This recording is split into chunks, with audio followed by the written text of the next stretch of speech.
then you can have a good wander around then. I can just give you a bit of a telltale about what's going on here. So this was one of the major gun towers, artillery towers, that was looking out to the mouth of the estuary. You can imagine if this wasn't here, this would be the best view in the house. And I've had Pams in here and I've said to them, right, can we get money to be able to do a perspex screen here and to turn this into an arts and photography and poetry building? This is what, you know, so there is aims to do something here. But as the gun emplacement, this was where the major caliber guns were facing out. And what would happen is, the signal would come down, and as you jumped in there, there wasn't a cord, and there was an electric pump around all of these, believe it or not. And then the soldiers then, who would have to stay down here for 48 hours, and they would be stationed in the two little billets behind there, which I'll show you in a second. And then the call would come in, enemy craft, enemy submarine, you know, enemy ship, and then they would have the tools up here, and they would be all in a set.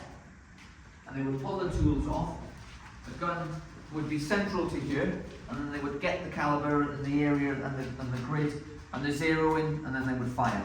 All of the munitions would be stored down there.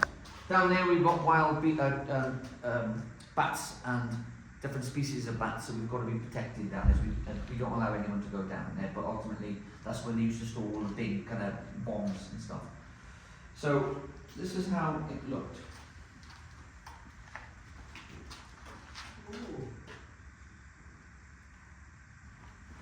Oh yeah, you see that one? That's a big one, yeah. And one of them still survives down in Portsmouth.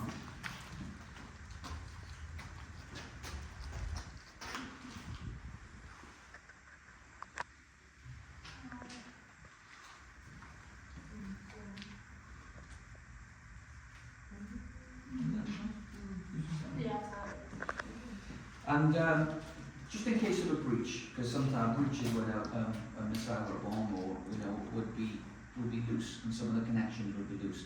And in case of that, because they could explode at any moment, so what they would do is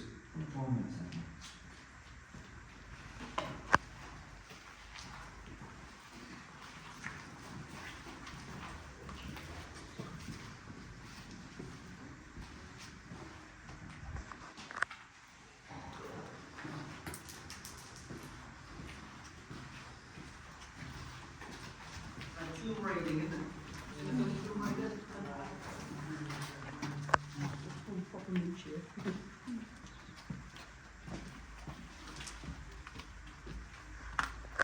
So there would be a clad iron door right by here, and it'd be on a girder, and you could pull it across, and if there was a breach of anything, well, they needed to diffuse it, they'd get everyone in here, and then close that, and then they'd wait for the signal.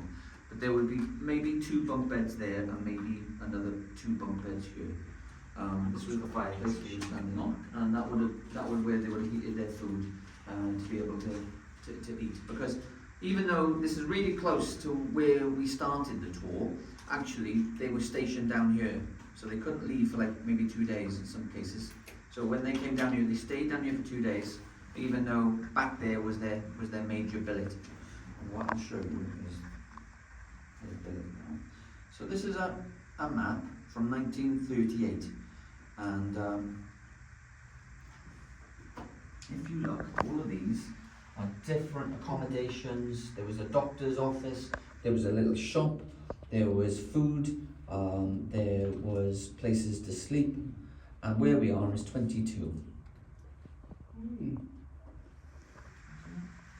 I have got these.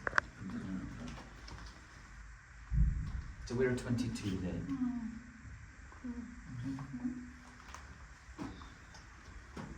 We're there. Yeah. So you can imagine the amount of people that we do. But when they were on the percentages, Oh wow, yeah. it's mad to think that many people were actually down in this neck of the woods. You know, and that yellow line then indicates the actual trenches and where they would put the booby traps and the bombs if anyone tried to get in. So they were quite encased. So that part of the camp, for 2 days they would have to stay down here, eat, sleep, go to the toilet, and then man the fort basically, and then they would be released, some more would come down, and a new team would come in. So let me take you into the next one now, it's a bit bigger. And then also you can see then the materials for being able to move some of the more heavier munitions on the right hand side. There would be a little cart that would take it down, all the way down into there, to pull it back up. There would be munitions and guns stored in these little things on the side. So this would they would have their guns. Yeah, yeah, they'd be strapped up in there. Yeah, go left there.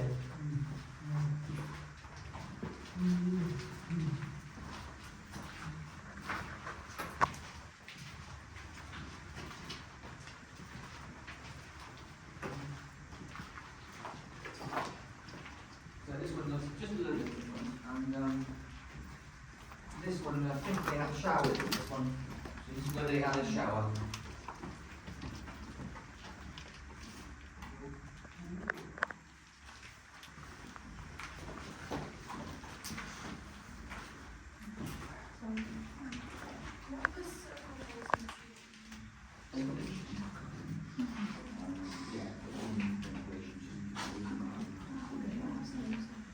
So I don't know if you can see this, and only sometimes in the summer, that soldiers being down here, being a bit naughty, put some graffiti, and this has only just been found.